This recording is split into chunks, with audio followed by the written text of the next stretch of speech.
እኔ እኮ ይሄንን ነው እኮ ማለት በጣም አዝናለሁ ጄሪዬ ወይኔ ባባ ምን አባቴ በቃ እንዴ ምን ነው ሪች እሱ እኮ ህፃናት መሆኑ እኮ ነው ደግሞ አረ እኔ ህፃን ናቸው ያዙት ቻይናዊ መሆን አለባቸው ወይ ቻይናዊ ጌታ ሆይ ምን እያደረገው ነው ያዙታ ያዙት በስመ አብ ምን መስሏቸው ነው ግን ምንድነው የመሰላቸው ይገርማል ምን መስሏቸው ነው ለማውራት ራሱ የሚከብደው አንደኛ ልጅ ያለው ሰው ያስበዋል ህፃናት ልጆች እንደዚህ ምንም ላይ መስላቸው ይችላል እነሱ እኮ በነገራችሁ ላይ ምንም ነገር ልምድ ነው አይደል እንታምናላችሁ ምንም ነገር ስትወለዱ ጀምሮ ቤተሰብ የሰጣችሁ ነገር አካባቢው የፈቀደው ነገር ከዛ ደግሞ ከአካባቢው ጋር ያለን ቁርኝት እኛ አሁን በእኛ ሀገር ባህል እባብ እንዲሁ በአይምሯችን ውስጥ የተሳለ አንድ ነገር አለው እኔ እባብ ወዳለሁ ብሎኝ የማውቀው ሰው የለም እባብ ወዳለሁ ራሱ ወዳለሁ ብቻ ሳይሆን እንዲህ አይኑ ሞልቶ የሚያይ እኔ ነኝ አልፈራም የሚል ሰው ራሱ ለምን ከእንስሳት ጋር የተያያዘ ነገር አላት ለዛ ነው ማደነግጫው አይደል እንደው አንዴ ጓደኛዬ ምን አለችኝ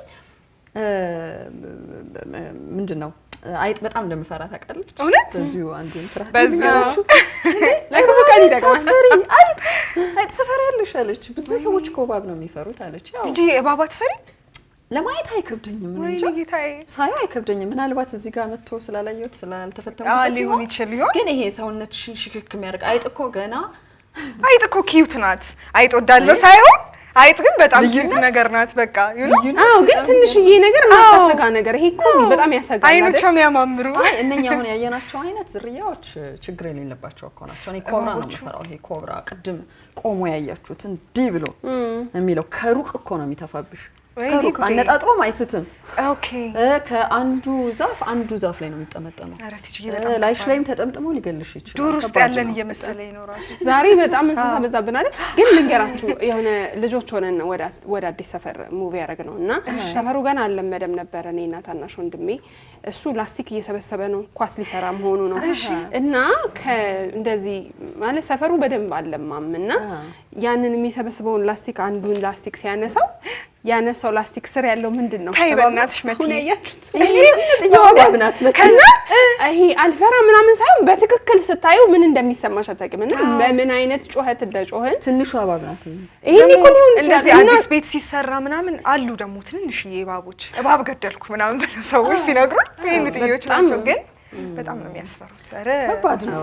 ዝርያውም እንደገና ደግሞ ምን አይነት ጉዳት ያስከትላል ከዛ ደግሞ አንድ ሰው በእባብ ምናልባት ጥቃት ቢደርስበት ቢነከስ ቀጥሎ ምንድነው የሚያደርገው የሚለው እንደ ማህበረሰብ አናውቅም ወደ ደቡብ ጠረፍ አካባቢ ያሉ ማህበረሰብ ክፍሎች ራሳቸውን ዝግጁ የሚያደርጉበትን ነገር አይቼ ነበር ከዚህ ቀደም በስራ አጋጣሚ ይሄ ነገር ይመስሉ ነው ባህላዊ ቅመማ ያደርጋሉ ለምሳሌ ጫካ ውስጥ ስትኖሪ ወይም እባብ ይኖርባቸዋል ተብሎ የሚታሰብባቸው ቦታዎች ለምሳሌ የሸንበቆ ጥቅጥቅ ያለበት ቦታ በረሃማ ቦታ የድንጋይ ካብ ያለባቸው ቦታዎች ይኖራል ተብሎ ይታሰባልና ማየትም ለምደዋል ምናልባት ደግሞ ስራ ላይ ሆነው እንቅስቃሴ ላይ ሆነው ጥቃት ቢያጋጥማቸው እንዴት ነው የሚያከሽፉት መርዙን የሚለውን ባህላዊ ህክምና ነው እዛት ማሪያልሽ ማህበረሰቡ የሰራው ባህላዊ ህክምና ከነሱ አቅም በላይ ሲሆን ደግሞ እዛው መንደር አካባቢ የተቋቋሙ የጤና ጣቢያዎች አሉ ለዚሁ ድንገተኛ ምላሽ መስጠት የሚችሉ እዛም ሄደው ያንን ያከሽፋሉ ህፃናት ልጆችም ለዚህ ዝግጁ ይሆናሉ ምክንያቱም መርዙ አንዴ ከገባ በኋላ ጥቂት ደቂቃዎች ነው የሚታገስሽ ወዲያው እንክብካቤ ካላገኘሽ ህክምና ቦታ ካልሄድሽ ጉዳት ሊያስከትል ይችላል ስለዚህ የሀገር በቀል የሆነ ዕውቀታቸውን በደንብ ይጠቀሙበታል ከልጅነት ጀምሮ በሌላ መንገድ ግን አሁን እዚህ ጋር እንዳየነው አይነት ቻይኖቹ ሲያውያን ጉዳት ማያስከትሉ እንደውም ለማዳ የሆኑ ቤት ውስጥ ቁጭ የሚያደርጓቸው በእውነት ባህሪያቸውን የሚያጠኑላቸው መልሰው ደግሞ ለህክምናና ለፋርማሲ ጉዳዮች የሚውሉ ጥናቶችን የሚያገኙባቸው አብሮ የመኖር ነገር ያደርጋሉ ብዙ ሰዎች ታደርጉ ታገኛላችሁ እነሱ ጋር አብረው ቤት ውስጥ ለማዳ ናቸው ድምጽ ይሰማሉ ሙዚቃ ያዳምጣሉ እነሱ እንዴት እንደሚለምዱ አላውቅም ታውቂያለሽ እሷ እንዳለችው በገጠር እባብ የነደፈው ሰው ሲኖርና መድኃኒት ሲፈልጉ በትክክል መድኃኒቱን የሚያገኙት አንድ ጊዜ እንደውም በፊልም ተሰርቶ ነበር እባቡን ይይዙና ወይ ሌላ እባብ ፍየል እንድትነደፍ ይደረጋልና ፍየሏ የሆነ ፊልም ላይ እሱን ራሷ እንደተነደፈች ስለምታውቅ ለራሷ መድኃኒት ልትፈልግ ስትሄድ የምትበላውን ቅጠል ፈልገው ለዛ ሰው በመድኃኒትነት ይጠቀማሉና የኛ ሀገር ሰዎች ዋዛ እንዳይመስሉ እሺ ፋርማሲ ላይ እባብ ይጠመጠማል አይደል ዋነፍ ይሄ እንዴት ነው ለህክምናው one of the source ወይም አንደኛው ምንጭ እባብ ስለሆነ ነው እንዴ አንደኛው አይደለም ዋነኛው ባዮ ሜዲካል አቅርቦት የሚሰራው ትልቁ ግብአቱ ከባብ ነው ለዛ ምልክትም ነው የሚቀርበው መርዛማ ነገር በውስጡ ተሸክሟል የሰው ልጅ ማዳን የሚችል መድኃኒት ደግሞ እኛ ስንፈላሰፍበት ውስጡ ይዟል የሚለው ነገር ለማስረዳት ነውና አትተጣጪ ማለት ነው እነኛ ትላልቅ አደጋ የሚያስከትሉት እባቦች ግን ደግሞ እሱ ሌላ ጉዳይ ነው በጣም ከባድ ነው ግን እዛ እባቦች ያሉበት ቦታ መፍትሄ አለ ችግሩ ያለበት ቦታ መፍትሄ አለ እና አንጻራዊ ነው ፍርሃት የሚለውን እንዳይሚያደርጉኝ እነኚህ ህፃናት ልጆች ናቸው በቃ አብረውት ነው ነክተውታል አፉን ሁሉ ይዞ እኮ ከፍቶታል በጣም ከፈቱት እንዴ አላየሽ ትንሽ ይሄዛ አልታያችም እባብ ምን ነው አሉ በቅዳሜ ምድር እንዳይሉ ለምንድን ነው ሰዎች እባብን የሚፈሩት የሚል ግን አንድ ጊዜ ያየሁት ጽሁፍ ተምዘግዛጊ ነው ከየት በኩል ይመጣል ስንት ሰዓት ይመጣል ምን ያደርጋል መጥቶ የሚለው መገመት ይቻላል በጣም ከባድ አይታችሁ ከሆነ አሁን የመኖሪያ ቦታዎች ላይ ከቶይሌት ውስጥ ድንገት የወጣባቸው ሰዎች አሉ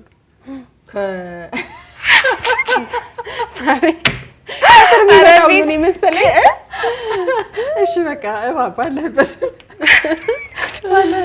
እኔን እንዳይሆን የሚፈትነው አይ አንቺ አይደለም የምትፈተኝ ሰው በሚጠላውና በሚፈራው ነገር የሚፈተነው አረም ወድሃለሁ ተምዘግዛጊ ነው ከዛ ድንገት ቅርጹን ይለዋውጣል እዚህ ጋር ነው ስትዩ ይወነጨፋል ከባድ የሆነ ስሜት ይዞ ይመጣል እግር የሌለው ነገር አይወድም ብዙ ሰው እግር የሌለው ነገር ይሻል ነገር በጣም ከባድ እባቡ ባለበት ይቀመጥ ሌላ ቪዲዮ ልጋብዛችሁ ያለን ነው ዳይሬክተር እሺ ሽታ ነው ይባላል ሽታ ሽታ ነው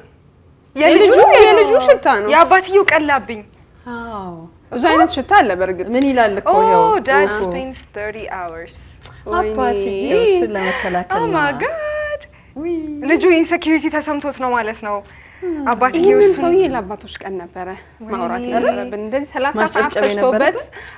30 ሰዓት ልጁ የበታችነት እንዳይሰማ ወይም ግራ ገብቶት ሊሆን ይችላል አባትየው እሱን ከበር ለማድረግ ነው ልጆች አሁን ለየት ያለ ተፈጥሯዊ ነገር ይዘው ሲመጡ እናቴንም አልመስልም አባቴንም ወይም ሌሎች ሰዎችን አልመስልም እኔ ላይ ብቻ ለምን የሚል ጥያቄ ከባድ ነው እንደዛ ሲሆን እናቶችም አባቶችም ሲያረጉ አይቻለሁ ብዙ ጊዜ አይገርምናቸውን ለመጠበቅ ግን እኮ ነው ሽታ አለብኝ አትጂ በዚሁ አሳይመንት ብሰጥ ነው የሚሻል አለብሽ ሰፊው እዚህ ጋር የሚታይ ለማሚ እንደዛ እናርጋ ሰለሙት ነገስ ግን በነገራችሁ ላይ ሽታ የሆነ ነገር አምሮን ነው የሚመጣው አይደለም የሚባለው አምሯቸው እሱ ነገር እውነት ነው ትጂ አንቺ ምን አልባት እኔ እስከቅርብ ጊዜ ድረስ ከሐኪም ጋር ሁሉ ይሄን ጉዳይ አውርቼ እንደውም አንዱ የሕክምና ባለሙያ ልጁ አፍንጫው አካባቢ እንደዛ ወጣና በዛ ምክንያት ነው ያወራ ነው ይሄ ነው የሚባል ሳይንሳዊ ግኝት የለው መላምቶች ናቸው እንጂ አዎ ከመላምቶቹ አንዱ ግን እኔ ቆየት ብሏል በርግጥ ከሰማሁት ግን ይሄ ሆድ ውስጥ ያለ የሽርት ውሃው ልጆቹን ሲነካቸው ቆዳቸው ላይ እንደሱ አይነት ምልክት የማውጣት ነገር አለው እንጂ ከምግብ ጋር ምንም አይገናኝም ያለኝ አንድ ግን እኮ ማማ ህክምና ላይ የሚሰራው ሰው አለ ቡሌ አምሮት ሞክረናል ግን ቡሌ አምሮት ነው ነገራችን አዎ ነገራችን ብቻኛ አምሮኛ ያልበላሁት ቡሌ ነው አለች ቡሌ ሳትበላ ሽታ ወጣብኝ ጄሪ ቡሌ ነው ግን እኔ ስራዬ ብዬ ሞክሬ እንደማቅ ነው መነግርሽ እሺ ልጄን በእውነት በቃ ይሄ ነገር ሽታ ይወጣል ይባላል እስቲ እና ግን ብርቅ ስለሚሆንብኝ እጄን ከሆዴ ላይ አላነሳም እና በጣም በተደጋጋሚ የሆነ ነገር ሸቶኝ ግን ሳላገኘው ስቀር ሞክረዋለሁ እሺ ከዛስ እንደዚህ ልጅ አይደለም እንጂ የሆዱ እንደዚህ ግማሹ ፓርት ሽታ ነው ታይጂ በቃ ይሄ አረጋግጠሽ ይችላል እንዴ መትዬ ፕሩፍ ነው በቃ ሳይንስ ላይ ደገፍ ይችላል አንዳንድ ነገሮች ግን ከህይወት የበለጠ ልምድ ያለው ሰው አረጋግጠሽ በቃ ብዙ ነገር ለማንበብ ሞከርኩኝ የተባለው የሆኑ ቤተሰቦች ውስጥ ያጋጥማል ለዛ አንዳንድ ጊዜ ፊት ላይ ለብቻ ሙሉ ፊትም አይቻለው ትናንሽ ልጆች ላይ ጓደኞቻቸው ትችት ሊያመጡ ይችላሉ ያው ገና አልበሰሉማ ሊያሾፉባቸው ይችላሉ እኔም እንዳንተ ነኝ ይሄው እኔ ነው የምትመስለው ለማለት እኮ ነው አሁን ነው ያደረገው አስቡት 30 ሰዓታትን ደግሞ በጣም ሴንሲቲቭ ቦታ ይመስለኛል አይደል እዚህ ጋር በጣም ሴንሲቲቭ ቦታ ነው ልጁም ደስተኛ መሆኑን ያሳያል አባቱን እንደሚመስል ማረጋገጫ ያገኘ ለኛዎቹ ግን የተለየነት ማለት በጣም ዩኒክ መሆናቸውን የሚገልጹበት አንዱ መንገድ እንደሆነ ገና ከትንሽነታቸው ብንነግራቸው እንደዚህ ንቅሳቱ ጋር ሳንደርስ በቃ በኩራት የሚያሳዩት ነገራቸው ሊሆን ይችላል ታሪክ ስላለው እኮ ነው ከጀርባው አሁን ቅድም መቲ እንደነገርሽን ሪዝን አለው ገባሽ የሆነ ታሪክ አለው የኔም እናት ስትነግረኝ ሰዎች ሽታ ያለባቸው ሰዎች ሲናገሩ ከሰማችሁ የሆነ ታሪክ አለው ከጀርባና ደስ የሚል ነገር ነው። ያው እነሱ ሀገር እንደዛ አይነት ነገር ላይ ነው ይችላል። የስሜት ነገር ትልቁን ድርሻ ይይዛል። ስሜቱ ጥሩ እንዲሆን ተመችቶት እንዲኖር አደረገው ልጁ። እንግዲህ የአባት ስጦታ ነው ይሄ። በጣም ልዩ ስጦታ በእውነት እስከ መቼም የማይጠፋ ስጦታ። እንደው የሚቀጥለውን ሳምንት በጉጉት መገናኘት እንድንችል ደግሞ ስንወጣ ዝም ብለን ቻው እንዳንባባል ብቻ ነው ቤተሰቦቻችን አንድ ሁለት ነገሮች ላይ አውርተን ተናፋቂነታችንን ጨምር ለማድረግ እኮ በሚቀጥለው ሳምንት ደግሞ በበለጠ አምሮብን በፕሮግራሞቻችን ጥራትም ማዝናናት መጠንም ከፍ ብለን ነው የምንገናኘው። እስከ ቀጣይ ሳምንት ቸር ሰንብቱ። አሜን አሜን አሜን። በሰላም ያገናኘን። አሜን። ኬር ልንነው እስከ ቀጣይ ሳምንት እንግዲህ መልካም ሳምንት እንዲሆንላችሁ ነው የምንመኘው። እኛ ከወዲሁ እንሰናበታለን። የሳምንት ሰው ይበላል። ቻው